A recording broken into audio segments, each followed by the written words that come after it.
오늘 본문은 사도 바울이 로마에 있는 성도들에게 문안 인사하는 내용입니다. 로마에서 하나님의 사랑하심을 받고 성도로 부르심을 받은 모든 자에게 하나님 우리 아버지와 주 예수 그리스도로부터 은혜와 평강이 있기를 원하노라. 그러나 사도의 이 인사는 형식적인 인사에 불과한 것이 아닙니다. 이 문안 인사 내용 가운데는 우리가 평생에 주목해야 될 중요한 영적 원리가 있습니다. 그것이 오늘 설교 제목이기도 한 은혜와 평강입니다. 은혜와 평강은 사람이 줄 수 있는 것이 아닙니다. 어떤 유력한 사람도 은혜와 평강을 누구에게 줄 수 없습니다. 또 은혜와 평강은 어떤 세상의 좋은 조건으로부터 오는 것도 아닙니다. 아무리 많은 부를 가진 사람일지라도 그것으로 은혜와 평강을 누리지 못합니다. 또 높은 지위와 다양한 지식을 갖고 있어도 그것으로 은혜와 평강을 누리지 못합니다. 은혜와 평강은 오늘 사도 바울의 증거처럼 우리 하나님과 주 예수 그리스도로부터 임하는 것입니다. 구약시대 이스라엘 자손은 하나님께서 자신들에게 복 주심을 믿었습니다. 그리고 하나님의 은혜와 평강을 간절히 소망했습니다. 우리는 그런 사실을 제사장의 축복 기도문을 통해서 확인할 수 있습니다. 여호와는 내게 복을 주시고 너를 지키시기를 원하며 여호와는 그의 얼굴을 내게 비추사 은혜 베푸시기를 원하며 여호와는 그 얼굴을 내게로 향하여 드사 평강 주시기를 원하노라.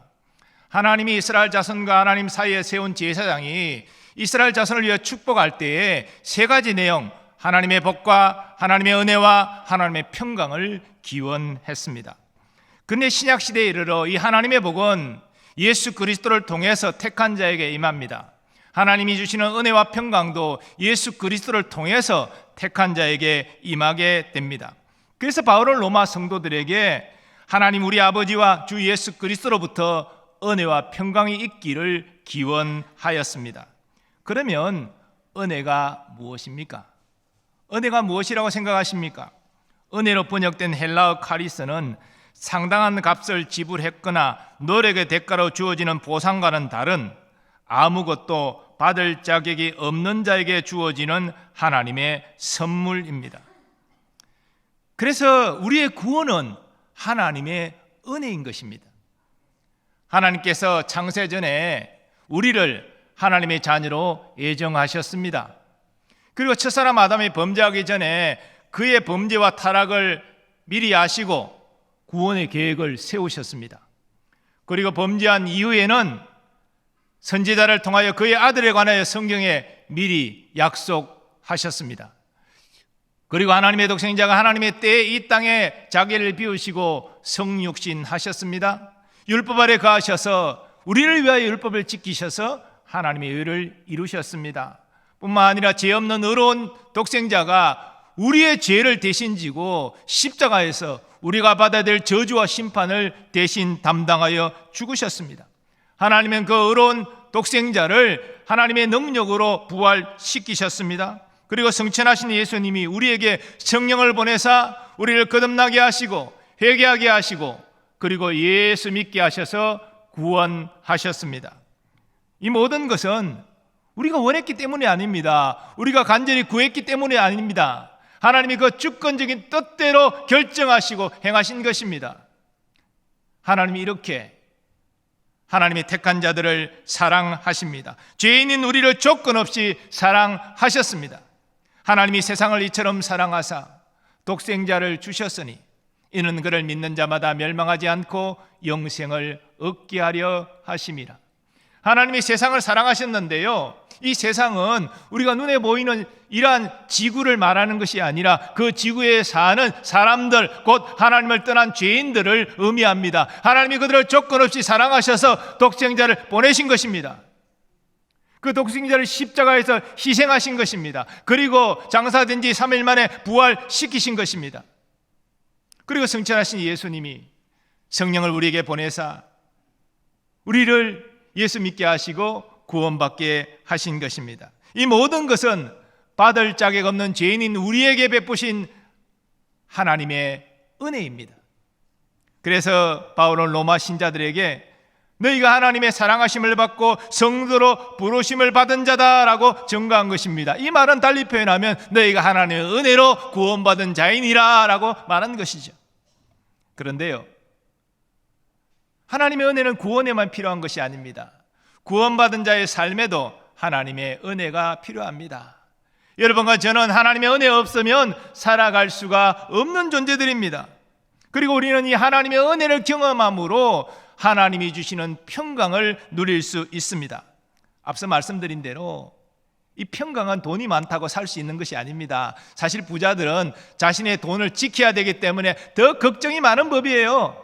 높은 지위를 가진 사람은요, 신경 써야 될 일들도 많아서 평강을 누리지 못합니다. 지식이 많은 사람은 그 많은 지식 때문에 함부로 어떤 일도 하지 못합니다. 그 많은 지식이 사실 자기를 번민하게 만드는 것이죠. 평강이 없습니다. 평강은 오직 주의 은혜로 누릴 수 있는 것입니다. 주의 은혜로 우리가 하나님과의 관계가 막힘이 없고 이웃과의 관계가 형통할 때 우리는 연력 근심 걱정을 벗어버리고 참 만족과 참 평강을 누릴 수 있는 것입니다. 그래서 로이드 존스의 말에 따르면 우리는 주의 은혜를 체험함으로 평강을 누릴 수 있습니다. 주의 은혜가 평강의 원인이고 또 평강은 은혜의 결과인 것입니다. 자, 그렇다면 우리로 평강을 누리게 하시는 하나님의 은혜는 구체적으로 어떤 것들이 있습니까? 성경은 우리가 은혜로 말미암아 평강을 누릴 때 어떤 은혜를 받아서 평강을 누릴 수 있다라고 증거합니까? 오늘 하나님이 주시는 이 은혜의 내용이 무엇인지, 이것을 통하여 어떻게 해서 우리가 평강을 누릴 수 있는지를 살펴보고 우리에게 적용하는 시간을 갖기를 원합니다. 자, 먼저 하나님은 우리에게 붙드시는 은혜를 베푸십니다. 여러분, 구원받은 자가 이 땅의 불행 끝 행복 시작 이렇게 쉽게 말하는 분들이 있는데요, 물론 하나님이 이 구원받은 자들과 함께 하시고 동행하는 것은 분명하지만 그렇다고 해서 예수 믿는 순간부터 염려 걱정 금심은 하나도 없고 모든 것이 형통하고 행복하기만 한 것은 아닙니다. 우리가 이 타락한 세상 가운데 살아갈 때 원치 않은 고난을 겪고요, 시험을 당하고요, 위기를 경험하기도 합니다. 그럴 때 믿는 자도 마음이 요동하고 심지어 믿음이 흔들릴 때도 있는 것이죠. 그런데요, 그렇게 우리의 마음이 흔들릴 때 우리를 붙드시는 주님의 은혜의 손이 얼마나 감사하고 얼마나 놀라운지요. 다윗은 그의 삶 가운데 하나님이 붙드시는 은혜를 많이 경험했던 사람입니다. 그는 골리앗을 물리치고 전쟁에서 승리하는 이스라엘 사람이 인정하는 위대한 장수였습니다. 또 사울왕의 사위가 되기도 했습니다. 근데 질투심에 눈이 먼 사울왕이 사위를 죽이려고 합니다. 그래서 다윗은 도망할 수밖에 없었습니다. 여러 위기를 겪고 심지어 죽을 고비도 여러 차례 넘기게 되지요. 여러분, 이런 상황 가운데 가면 누구라도 낙심하고 절망할 수 있지 않겠습니까? 그러나 다윗은 그때 자신을 붙드시는 그 주님의 은혜의 손을 경험합니다. 그리고 평강을 누리면서 이렇게 믿음으로 선포할 수 있었습니다. 내 짐을 여호와께 맡기라. 그가 너를 붙드시고 의인의 요동함을 영원히 허락하지 아니하시리로다. 사도 바울도 복음을 전하다가 고난당하는 가운데 주님의 붙드시는 은혜의 손을 경험합니다. 그래서 이렇게 성령의 감동으로 공고한 바 있습니다. 아무것도 염려하지 말고 다만 모든 일에 기도와 간구로 너희 구할 것을 감사함으로 하나님께 아뢰라. 그러면 모든 지각에 뛰어난 하나님의 평강이 그리스도 예수 안에서 너희 마음과 생각을 지키시리라. 우리의 삶에는 구원받았다고 문제가 없는 것이 아니라 언제나 문제가 있습니다. 어떤 때는 물론 모든 문제가 다 해결되어지고 평안하고 행복한 순간도 올 것입니다. 그러나 잠깐 또다시 여러 가지 문제가 오는 것이 우리 인생입니다. 그런데 우리가 문제를 만났을 때 우리의 태도가 중요합니다. 우리가 문제를 만났을 때 문제에만 집중하다 보면은 그 문제 뒤에 은혜의 손을 베풀고 계신 주님이 안 보인다는 것입니다. 그러면 그 문제에 함몰되어서 문제에 짓눌려서 더욱더 근심하고 두려워하게 된다는 것입니다. 그러나 우리가 문제를 만났을 때 믿음의 눈을 들어 하나님과 주 예수 그리스도를 바라보고 의지하기 시작할 때 우리를 위하여 역사하시는 은혜의 손을 우리는 경험하게 됩니다. 하나님은 우리를 구원하기 위하여 독생자까지 아끼지 아니하셨습니다. 우리 예수님은 아버지의 뜻에 순종하여 자신을 희생하는 결단을 하셨습니다. 그래서 우리는 아버지의 것이 되고 하나님의 것이 되었습니다. 하나님이 이런 우리를 포기하지 않으신다는 것입니다. 그러므로 우리는 어려운 문제를 만났을 때 낙심절망하고 당하는 대신에 예수님의 이름으로 간절히 아버지께 기도해야 됩니다. 우리를 붙드시는 하나님의 은혜의 손을 의지해야 됩니다. 그리고 우리가 문제를 만나 낙심하고 절망하는 상황이 온다 할지라도 우리는 다시 일어날 용기를 얻어야 됩니다. 그것이 바로 우리를 붙잡고 계신 주님을 바라보고 의지하기 시작할 때 다시 일어나는 힘을 얻을 수 있는 것입니다. 이 사실을 잘 알았던 시편 기자는 이렇게 증거합니다. 하나님께서 사람의 걸음을 정하시고 그의 길을 기뻐하시나니 그는 넘어지나 아주 엎드러지지 아니하면 여호와께서 그의 손으로 붙드심이로다. 아멘. 믿음이 이것입니다. 내가 지금 힘들고 어려운 상황일지라도 하나님이 나를 위하여 가장 아끼시는 독생자를 희생하셨는데 나를 결단코 포기하지 아니하신다. 지금 내가 믿음으로 볼 때에 나를 붙잡고 계신다라는 것을 아는 것이 이게 믿음이죠. 온 세상의 창조주요, 온 세상을 통치하시는 그 하나님의 전능하신 손이 나를 붙들고 계십니다. 교회의 머리 대신 예수님이 나를 꽉 붙잡고 계시다는 것입니다. 그러므로 우리는 어떤 상황 가운데서도 우리를 붙잡고 계신 하나님을 신뢰하고 의지해야 됩니다. 그럴 때 우리는 어떤 상황에서도 놀라운 평강을 누릴 수 있는 것입니다. 하나님이 우리에게 기대하시는 바는 나는 너희를 여전히 변함없이 붙잡고 있는데 너희는 왜 나를 바라보지 못하느냐, 나를 왜 신뢰하고 의지하지 못하느냐 말씀하십니다.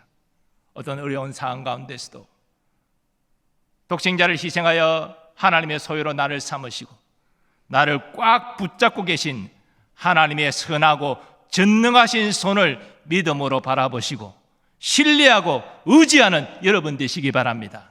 이를 통하여 주님이 주시는 놀라운 평강을 누리는 여러분 되시기를 축원합니다. 두 번째로 하나님은 우리에게 인도하시는 은혜를 베푸십니다.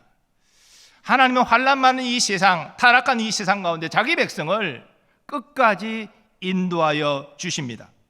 구약 성경에서 하나님의 대표적인 인도하심은 광야에서 이스라엘 자손을 구름 기둥, 불 기둥으로 인도하신 것입니다. 여호와께서 그들 앞에서 가시며 낮에는 구름 기둥으로 그들의 길을 인도하시고 밤에는 불 기둥을 그들에게 비추사 낮이나 밤이나 진행하게 하시니 낮에는 구름 기둥, 밤에는 불 기둥이 백성 앞에서 떠나지 아니하니라. 광야가 얼마나 덥습니까? 온종일 광야를 걸으면요 다 쓰러져요. 그래서 낮에는 구름 기둥으로 그늘지게 하셔서 이스라엘 자손을 행진하게 하시는 은혜를 베푸셨습니다. 밤에는 아무것도 안 보이죠. 불빛이 광야에 어디 있습니까? 불기둥으로 가야 될 길을 인도하시는 하나님. 또한 광야에 해가 지면 싸늘하고 춥습니다. 온기를 느끼게 하시는 하나님. 하나님 그렇게 이스라엘 자손을 인도하셨습니다. 문제는 무엇입니까? 하나님의 선하신 인도하신 이스라엘 자손이 신뢰하지 않았다는 것입니다.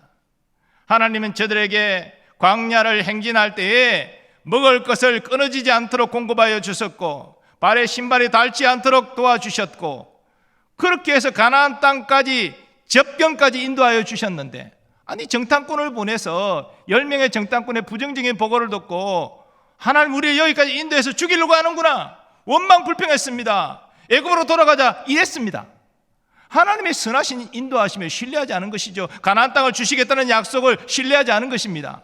그래서 하나님은 그 인도를 광야로 다시 돌이켜가지고 그 원망불평하던 출애굽 1세대 어른들 다 40년 광야 생활에 다 죽게 하시지 않았습니까? 오직 하나님이 인도하시며 신뢰했던 여호수아와 갈렙 제2세대 이스라엘 자손만 가나안 땅에 들어갈 수 있었습니다. 그래서 하나님이 허락하신 풍성한 열매를 누릴 수 있었습니다. 그 풍성한 열매 가운데는 은혜로 주시는 평강도 분명히 있었을 것입니다. 사도 바울은 하나님의 인도하심의 은혜를 받고 평강을 누린 사람입니다. 그가 2차 전도 여행 가운데에 아시아 지역에서 복음을 전하다가 이 전도의 길이 막혔습니다. 그래서 북쪽으로 올라가서 비두니아 지역에서 복음을 전하려고 했지만 이 또한 예수의 영이 허락하지 아니하십니다. 아니 다른 일이 아니라 예수 증거하겠다, 고난도 불사하겠다 이렇게 헌신하고 있는데 왜 길이 막힙니까? 바울은 당황합니다. 그때 주님이 환상 가운데 말씀하십니다. 마게도나로 건너와서 우리를 도우라. 이에 바울은 다음과 같이 믿음으로 응답합니다. 바울이 그 환상을 보았을 때 우리가 곧 마게도나로 떠나기를 힘쓰니 이는 하나님이 저 사람들에게 복음을 전하라고 우리를 부르신 줄로 인정함이니라. 사도 바울은 당시 지금의 터키 지역 소아시아 지역에서 두루 다니며 복음 전했습니다. 그런데 하나님은 이제는 바다 건너 그리스 지역으로 와서 복음을 전해라 그렇게 인도하셨습니다. 바울은 그런 인도하심을 받고 믿음으로 순종했습니다. 그럴 때 확신이 들고 평강을 누릴 수 있었던 것입니다. 우리도 같은 영적 원리가 적용이 됩니다. 우리의 삶 가운데도 이스라엘 자손에게 은혜로 인도하신 하나님, 사도 바울을 은혜로 인도하신 하나님은 동일하게 역사하여 주십니다. 하나님 우리를 은혜로 인도하고 계시는 것이지요. 그 은혜로 인도하신 하나님의 길은 선한 길입니다. 의로운 길입니다. 좋은 길입니다. 우리가 그 길을 신뢰하고 의지하고 순복하면 반드시 하나님이 우리에게 허락하신 좋은 것을 누리게 될 것입니다. 그리고 인도하심에 순복하는 과정 가운데 우리로 평강을 누리게 하실 것입니다. 하나님 우리가 우리를 은혜로 인도하신 하나님을 기억하고 신뢰하고 순복함으로 하나님 주시는 놀라운 평강을 누리기를 간절히 소망하십니다. 끝으로 하나님 우리에게 최후 승리의 은혜를 베푸십니다. 사람의 근심과 불안은 근본 미래의 일을 알지 못하기 때문입니다. 어떤 일을 열심히 하고 나서도 안심하지 못하는 것은 그 결과를 알지 못하기 때문입니다. 왜 사람들이 죽음을 두려워합니까? 죽음 이후에 어떻게 되는지를 알지 못하기 때문에 불안한 것입니다. 그러나 예수 믿어 그리스도 안에 있는 자는 불안할 필요가 없습니다. 우리 이 땅 살아가는 동안도 주님은 주의 도우심으로 우리를 승리케 하십니다. 믿음으로 승리하게 하십니다. 뿐만 아니라 우리의 죽음 이후에도 주님은 우리를 도우시사 승리하게 하시는 것이죠. 특별히 죽음 이후의 최후 승리와 관련하여 사도 바울은 이렇게 증거합니다. 그러므로 이제 그리스도 예수 안에 있는 자에게는 결코 정죄함이 없나니 이는 그리스도 예수 안에 있는 생명의 성령의 법이 죄와 사망의 법에서 너를 해방하였음이라. 아멘. 그리스도 안에 있는 자는 죽음 이후에 하나님의 정죄 심판받지 않습니다. 지옥 갈 일이 없습니다. 왜 그렇습니까? 내 구주 예수님이 내 죄값을 십자가에서 이미 다 담당하셨기 때문에 나는 죄를 이미 사함받았고 나는 치러야 될 죄의 양이 없으며 또한 나는 주님의 의로 말미암아 하나님 앞에 의로운 자로 세워졌기 때문입니다. 이 분명한 확신이 있는 자는 나이가 들어도 병에 걸려도 당하지 않고 평강을 성령 안에서 누릴 수 있습니다. 물론 우리는 완전하지 않기 때문에 몸이 점점 약해지고 또 아주 큰 병이 걸리면 마음이 당하고 불안하고 초조한 것이 사실입니다. 우리 믿음도 이렇게 잠시 잠깐 흔들릴 때가 있어요. 하지만 나를 채워 승리케 하실 하나님의 은혜를 우리가 바라보고 신뢰하고 의지하기 시작할 때 우리의 염려, 우리의 두려움 조금씩 사라지고 우리는 확신, 더 나아가 평강을 누릴 수 있는 것입니다. 우리는 언젠가 주님이 부르실 때에 천사의 영접을 받고 영원한 나라 들어가 최후 승리를 누리게 될 것입니다. 사랑하는 여러분, 예수님은 자기에게 속한 자를 사랑하시되 끝까지 사랑하신다라고 말씀하셨습니다. 여러분, 우리도 예수님께 속한 자이기 때문에 예수님은 끝까지 우리를 사랑하십니다. 이를 아는 사람은 믿음의 여정 가운데 어떤 환난을 만나도 십자가 예수님을 굳게 붙잡고 의지합니다. 그리고 주의 은혜로 믿음의 선한 싸움을 싸우면서 우리는 평강을 경험하게 됩니다. 물론 때로 넘어질 수 있지만 믿음으로 회개하고 다시 일어나 믿음의 선한 싸움을 달려가는 것이죠.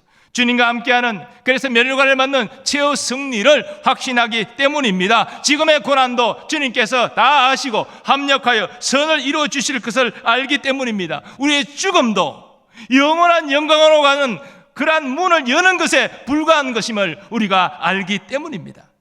영광의 천사가 우리를 영접하러 올 때 우리는 환한 미소를 짓게 되고 이 땅의 삶을 기쁨으로 마무리하고 천국으로 들어가 최후 승리를 노래하게 될 것입니다.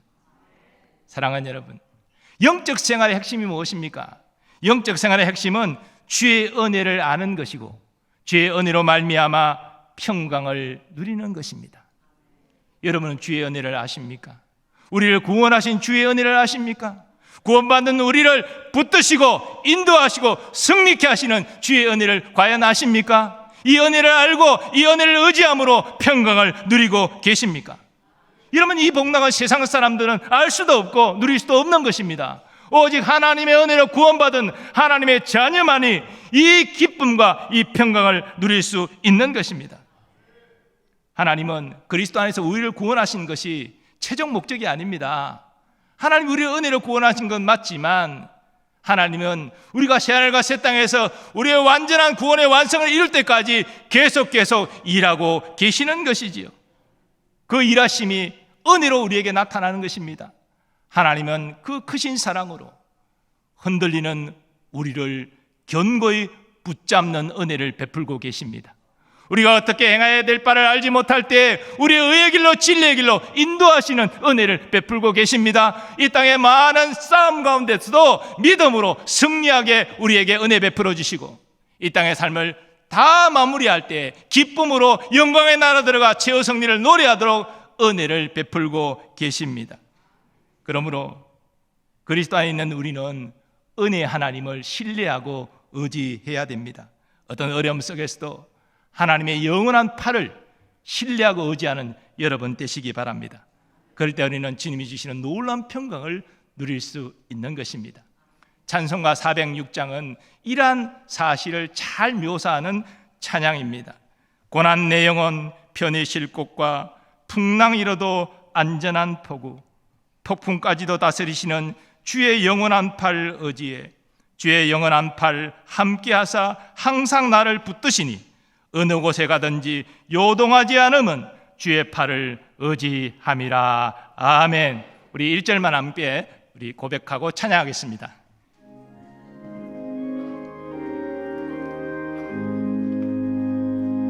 고난 내 영혼 편히 쉴 곳과 풍랑 이뤄도 안전한 포구 폭풍까지도 다스리시는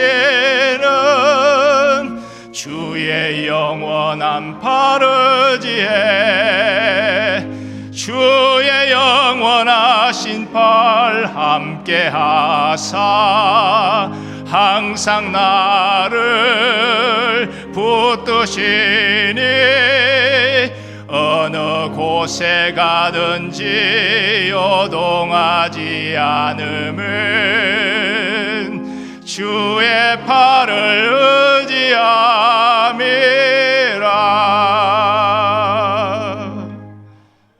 사랑하는 여러분, 하나님의 은혜를 우리로 구원하셨습니다. 또한 구원받은 우리에게 끊임없이 은혜를 베풀고 계십니다. 그 사랑으로 흔들리는 우리의 마음을 붙들고 계십니다. 어떻게 행해야 될 바를 알지 못하는 우리를 의의 길로 진리의 길로 인도하고 계십니다. 그리로 우리로 하여금 최후 승리를 노래하게 하실 것입니다. 이 은혜의 하나님을 신뢰하고 의지하시기 바랍니다. 믿음의 눈을 들어 하나님과 주 예수 그리스도를 붙잡고 의지하는 여러분 되시기 바랍니다. 세상 사람은 알 수도 없고 누릴 수 없는 성령 안에 주시는 놀라운 평강을 여러분은 누리며 이 땅의 진정한 행복자로 살아가게 될 것입니다. 이러한 은혜와 이러한 평강을 누리는 여러분 되시기를 예수님의 이름으로 축원합니다. 우리 믿음의 고백을 담아서 함께 찬양하기를 원합니다. 괴로울 때 주님의 얼굴 보라, 믿음으로 고백하고 찬양하겠습니다.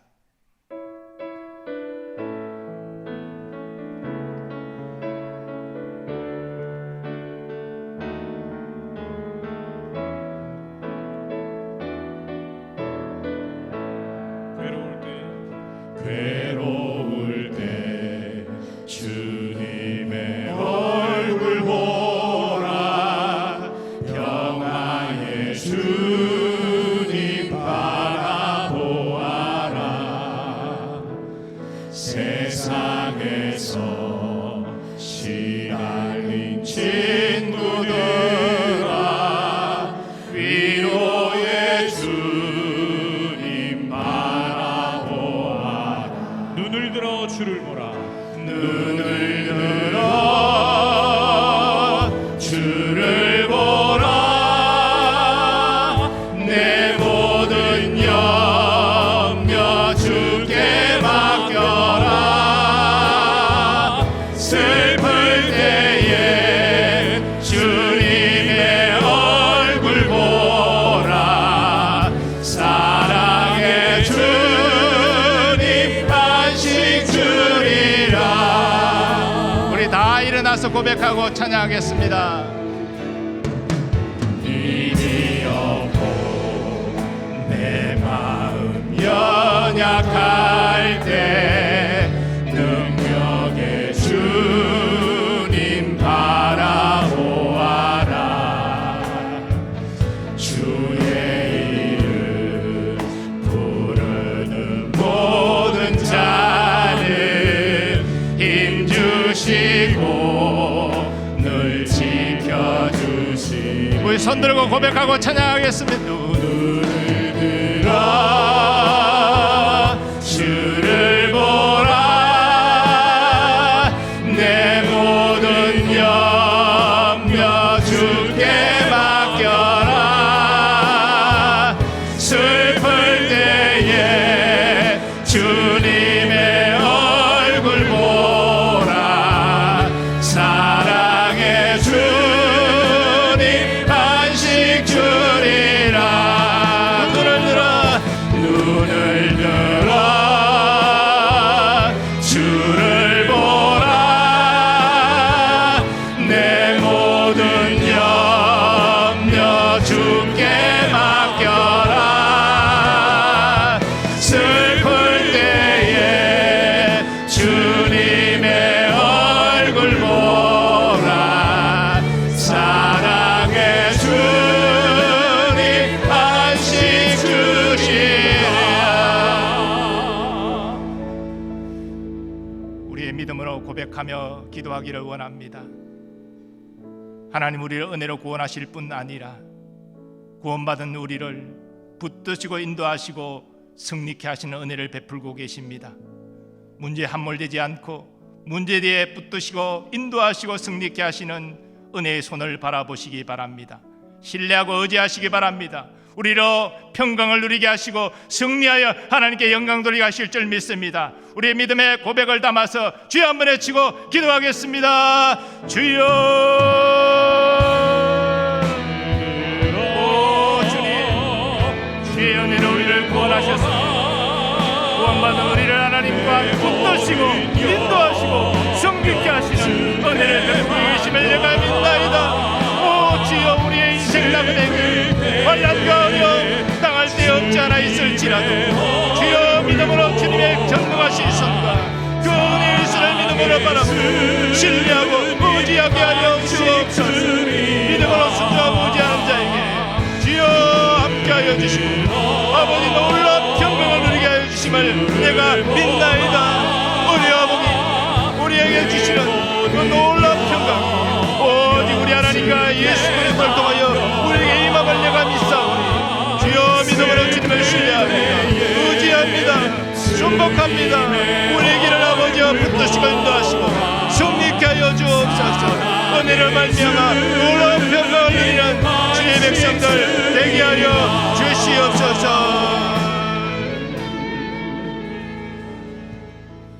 아버지 하나님, 우리를 은혜로 구원하여 주심을 감사합니다.